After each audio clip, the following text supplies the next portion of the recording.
Coming up in today's newscast, the Israeli Prime Minister is on a bid to get Europe to nix the Iranian nuclear deal. Israeli archaeologists may have just found a furry way to uncover our history. And it's official, an Israeli singer will be starring in a major Broadway show.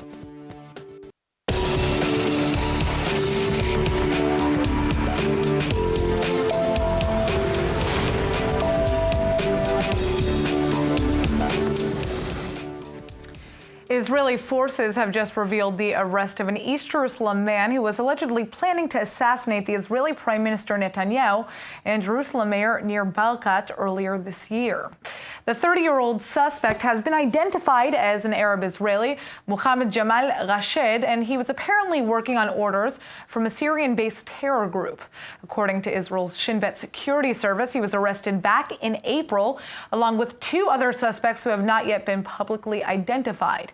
Indictments have been filed against all three, but the case has been kept under a court-issued gag order until now. Rashed was allegedly planning to carry out a number of terror attacks against a variety of targets, including Netanyahu and Barkat, as well as buildings belonging to the U.S. consulate in Jerusalem. One of the plans apparently targeted a delegation of Canadian security officials who were visiting Jerusalem to train Palestinian Authority security forces in the West Bank.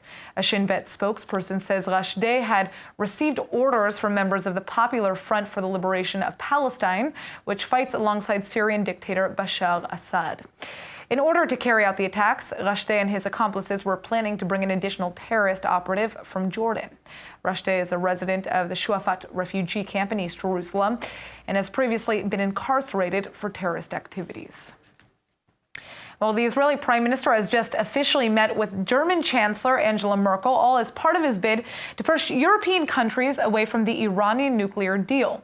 Well, Merkel has publicly agreed with the Israeli leader that Iran is a threat to Israeli security and that Iranian troops must be removed from Syria and away from Israel's border. But the German leader is still sticking strong to her view that the 2015 nuclear agreement is the best way to prevent Iran from developing atomic weapons. Deutschland hat ja dieses Abkommen nicht gekündigt, zusammen mit anderen europäischen Partnern. Insofern sind wir uns doch einig, dass die Frage des regionalen Einflusses des Irans besorgniserregend ist, insbesondere auch für die Sicherheit Israels. Und deshalb wir aus unserer Sicht auch alle diplomatischen Bemühungen unternehmen werden, um sowohl beim ballistischen Programm des Iran, aber auch bei der Frage der Aktivitäten in Jemen und bei der Präsenz der iranischen Armee in Syrien hier unseren Einfluss geltend zu machen, Iran's Supreme Leader Khomeini is threatening to boost the country's uranium enrichment capacity if the nuclear deal falls apart. دشمن میدانه که اگر یکی بزنه 10 تا میخوره.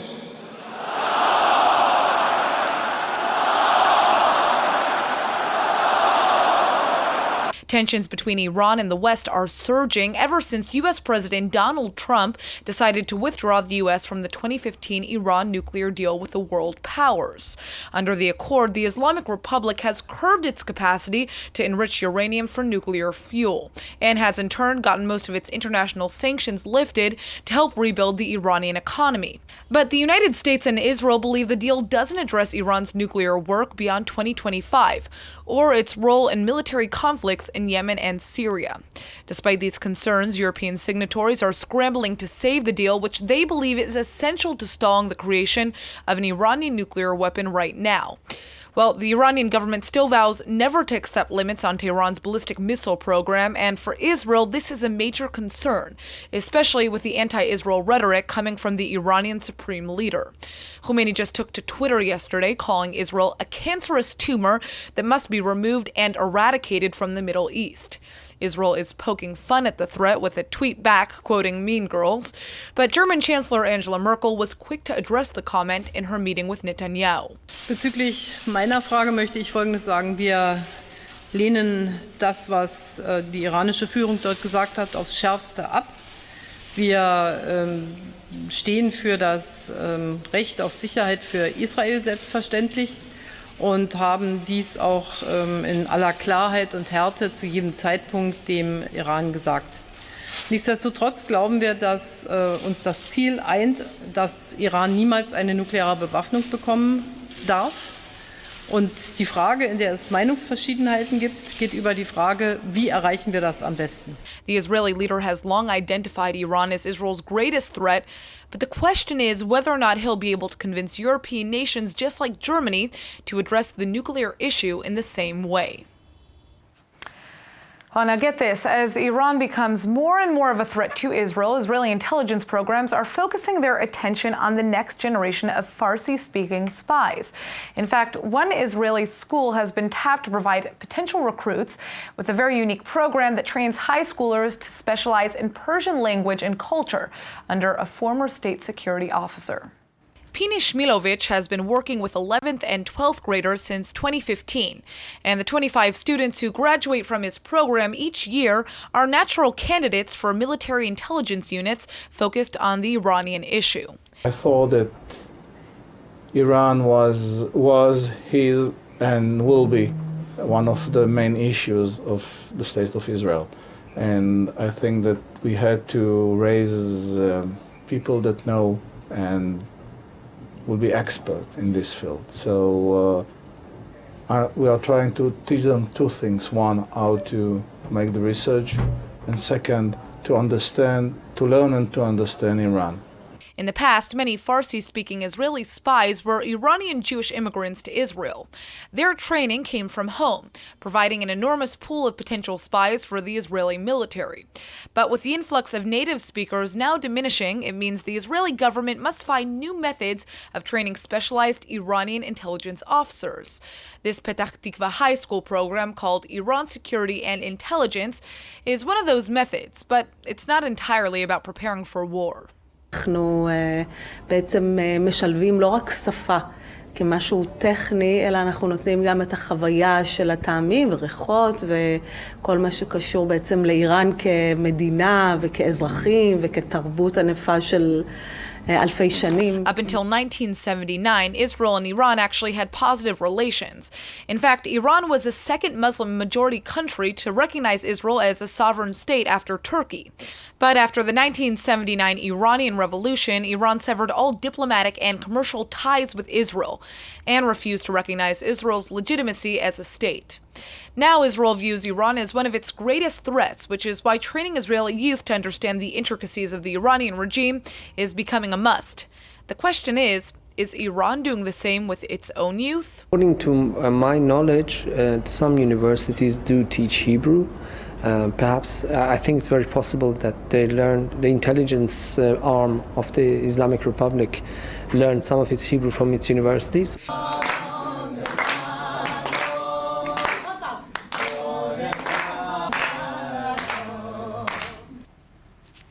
Well, returning now to our studio with more on the latest developments with Iran is Dr. Martin Sherman, founder and executive director of the Israel Institute for Strategic Studies. So, thank you for joining us. Thank you for inviting me.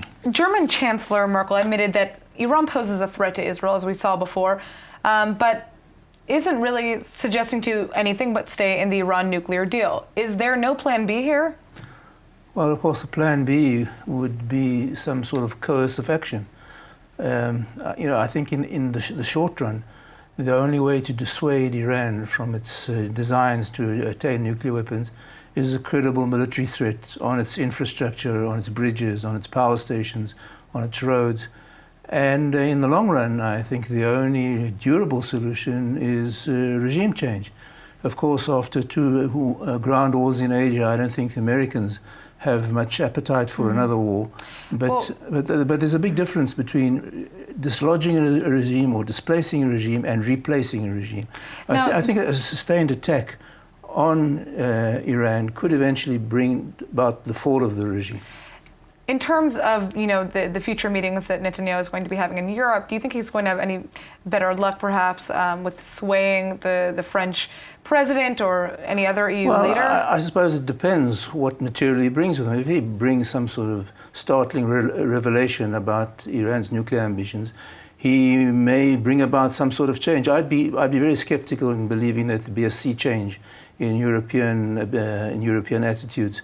I think he might be able to induce a gradual stiffening of European attitude towards Iran, and especially now with the recent threat that Iran is going to resume uranium enrichment, right. I think that may play in his favor. Well, there have been recent reports of Iran reportedly refusing the order to withdraw from southern Syria. Speaking of an impending war, should Israel attack Iran preemptively at this point? What is your take on that? Israel at the moment is between a rock and a hard place, and the longer it delays, the rock is probably going to get bigger and the hard place probably harder, because it's very difficult to perceive, apart from some sort of unexpected and unforeseen development, the situation getting better.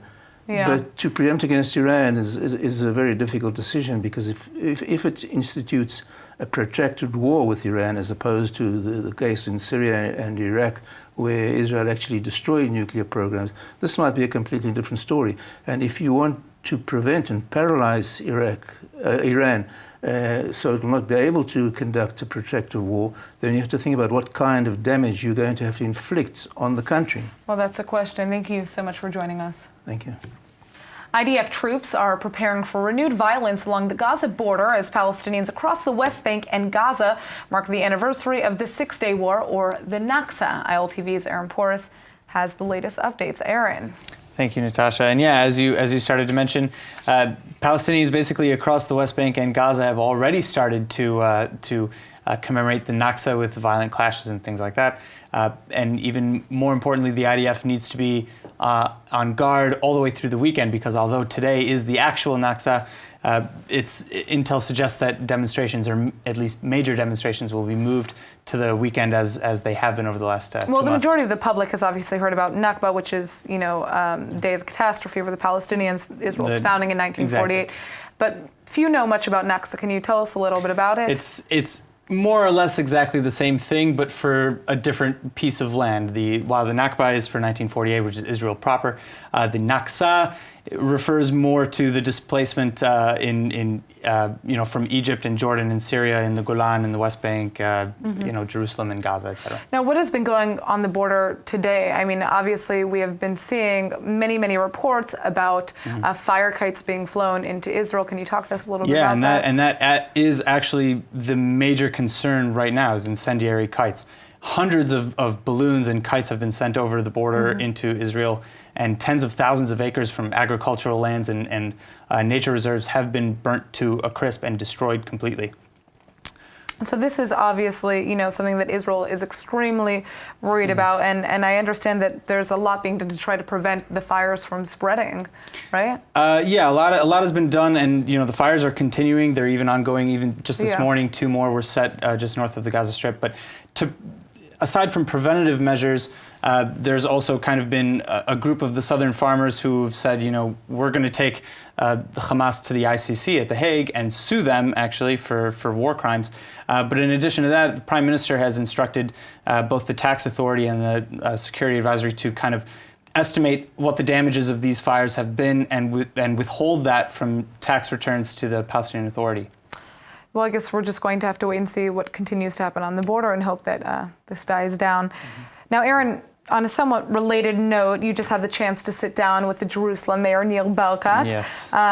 Jerusalem has obviously long been at the center of much of the Israeli-Palestinian conflict, especially after the U.S. recognized Jerusalem as the capital of Israel and moved its embassy accordingly. Yeah. Let's take a look at the sit-down that you had with the mayor. How do you feel about the moving of the United States Embassy to Jerusalem? It is an amazing major move. The stuttering around, do we move the embassy or we not move the embassy? How supportive is the United States about Israel or not? The moving of the embassy made a very, very clear statement. The United States is totally behind Israel and is very, very serious with respect to the importance of Jerusalem and its unity and the fact that it's the capital of the Jewish people. And so many people in the Middle East, it helped create more clarity. It's like tectonic plates that have moved, and the moderate Arab world now understands that this is a major movement and a major deal, and actually gets them closer to us. When there's stuttering and uncertainty, the moderate Arab world doesn't know which way to turn. They're concerned, they don't know what to do, and they became neutral. And now you see more and more of the Arab states cooperating underneath the radar and actually even on top of the radar. And it also creates a lot of good vibes in the city of Jerusalem. The Arab population in Jerusalem is actually playing ball and becoming more and more civil and more interested in normality, and they understand exactly on which part of the bread the butter is spread. Speaking of East Jerusalem, I understand that there is currently a plan to invest 2 billion shekels into infrastructure, education, and women's employment in the Arab sector of East Jerusalem. Can you tell us a little bit about that? The philosophy of the United City of Jerusalem, that we have to take care of all the residents. We have to upgrade quality of life for the Christians, Muslims, and Jews, secular and ultra-Orthodox. The city is very inclusive in its approach, since it was, to remind you that when the city was founded 3,000 years ago, it wasn't a city belonging to a specific tribe. It belonged to all tribes, all people around the world. So the idea of making sure quality of life increases for all is the philosophy and the vision of King David when he built the city. And so what we need to do is to improve quality of life of all residents all the time and make sure that all residents feel comfortable in the city of Jerusalem. So now when you walk into the ancient city of Jerusalem, you'll see that in 1 square kilometer, you have more mosques, synagogues, and churches, functioning mosques, synagogues, and churches, than anywhere else in the world. And that idea of openness and respect, freedom of religion, freedom of movement, is something very, very genuine and unique to the city of Jerusalem, especially in the Middle East. And so what we're doing now is dramatically working very hard to improve quality of life of all of our residents. And thank God in the last few years we've got more and more support of the national government, of the business world, of the residents themselves, and see more and more initiatives that actually bond the people of Jerusalem. And when you ask the Arab residents of Jerusalem, what are you? Are you first Palestinian? Are you first Muslim or Jerusalemites? The majority of them will tell you we are Jerusalemites first. Now, you've been the mayor for nearly 10 years, and you've had to deal with everything from bombings and terror attacks to religious edicts of working on the Sabbath and the seculars and pride parades and things like that. How do you keep all these different factions together? Basically, the fact that the city belongs to all tribes means that we have all ideologies in the city. And by design, we have all the conflicts you could think of in the world. So conflict in Jerusalem is not a bug, it's a feature. And so generally it means that we have all these ideologies. And we have a very almost sacred word in our city called status quo. Status quo is social compromises made by the different people of the city of Jerusalem because we realize we cannot gap ideologies. And so while we have such different ideologies, for the benefit of living together, we're willing to make social compromise called status quo. And so for me as mayor, when I see an impossible conflict to bridge, I know I'm in Jerusalem. And the question is not who's right and who's wrong, but how do we live together? Now, we've spoken a little bit about infrastructure and high tech and bringing in investments and things like that into the city. So can you tell us a little bit about some of the upcoming technology conferences and other events that are happening in the city? 2 economic drivers where Jerusalem has a competitive advantage globally. The first is the business cluster of tourism and culture. And you see that Jerusalem is thriving and going through a cultural renaissance. It is a very big business cluster. A lot of employees in the city are working in that cluster, and we're more than doubling tourism and 5 times more cultural events and sportive events, the Giro d'Italia, and many, many other international events. And the second area that we have competitive advantage is the research done in the Hebrew University on computer science and math and health and life sciences. The Hebrew is top 10 in the world in these fields. In the past, we used to import and export students. Now we know how to import, maintain and keep and scale the high-tech sector. Mayor Barakat, thank you so much for coming and speaking with ILTV today. Now, this is unbelievable. Israeli archaeologists are proposing an incredible new idea to harness Middle East blind mole rats for massive archaeological digs. Now, I know this may sound very confusing, but these fuzzy little guys are basically the best excavators a research team could ask for. Mole rats can bulldoze dirt that's 10 times their weight. They can survive underground in thin oxygen. They literally work for peanuts, and because they're so resistant to cancer, they don't even take sick days. Talk about a top-notch employee. Today, it takes archaeologists hours or even days and weeks to complete complicated surveys in search of hidden ancient sites.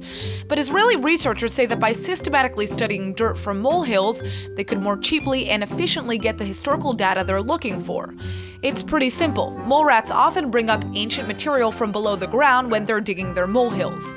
Systematically examining molehills can help archaeologists find indication of where ancient human activity took place much more easily.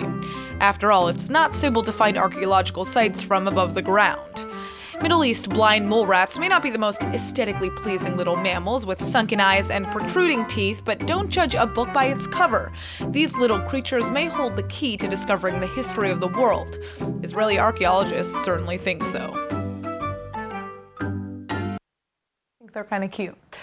All right, it's official. Israeli singer Shiri Maimon is heading to Broadway this fall, which means it's definitely time to hit the box office. As if it isn't exciting enough that Shiri will be making a debut on the biggest stage there is, she's also going to be starring in perhaps one of the biggest hit shows of all time and one of my favorites, the Tony Award-winning musical Chicago. Starting on September 21st, Maimon will begin appearing in the play from New York's Ambassador Theater. She'll be starring as none other than Roxy Hart, a nightclub dancer who murders her philandering lover in hopes of using him to attain stardom. This is a major role that was most recently played by actress Renee Zellweger on the big screen. Maimon is, of course, counting her blessings, saying she's proud to bring an Israeli presence to Broadway. The 36-year-old pop star actually made her way to stardom when she won the first season of the Israeli version of American Idol. She even represented Israel at the 2005 Eurovision in Ukraine. Today, Maimon is a judge on the X Factor Israel, but in just a few months, we all know where we can find her, singing her heart out in the center of New York City. I know I can't wait to catch her performance. Pretty cool, huh? All right, Israelis are going crazy over a new music video by Maroon 5 because guess who? It's featuring none other than Israeli Wonder Woman Gal Gadot. The song called Girls Like You features a slew of female celebrities from tons of different backgrounds, including Gadot, Jewish comedian Sarah Silverman, and Jewish Olympic gymnast Ali Reisman. It even features pro-Palestinian activist Al-Katatabeh, who actually dissed Gal Gadot last year by refusing to accept an award from the cosmetics giant Revlon for including the Israeli star as an ambassador. So it looks like politics stayed out of this video, and there was only one thing and one thing only that was uniting the participants: feminism. Oh, and of course, Adam Levine. Take a look. Yeah, yeah, yeah. I need a girl like you. I spent last night on the last flight to you. I took a whole day up, trying to get way up. Ooh. We spent the daylight trying to make things right between us. And now it's all good, babe. Roll that backward, babe, and let me go. Yeah, 'cause girls like you roll around with guys like me till sundown. When I come through, I need a girl like you, yeah, yeah. Girls like you love fun, and yeah, me do what I want when I come through. The Hebrew word of the day is brought to you by IDC Summer Ulpan, open to everyone. And now for our Hebrew word of the day. In honor of Maroon 5's awesome new video, today's word is chum almoni, which means maroon in Hebrew. To be honest, almost nobody mentions this color, but we think chum almoni should get some credit. It's a beautiful brownish red color, and when it's translated word for word in Hebrew, it actually means brown chestnut. After all, chestnuts do have a maroony tinge, don't they? Learning chum almoni is making me hungry. Let's go ahead and take a look at the weather forecast. Tonight should have clear skies overhead and a comfortable low of 69 or 21 degrees Celsius. Tomorrow you can expect more clear and sunny skies and a rise in temperatures to a high of 86 or 30 degrees Celsius. All right, that's it for today's news. Today's exchange rate is 3.57 shekels to the American dollar. Remember to sign up for our daily newsletter at iltv.tv, and don't forget to follow us on Facebook at Israel English News and on Twitter at ILTV News. I'm Natasha Kirchuk, and thanks for watching.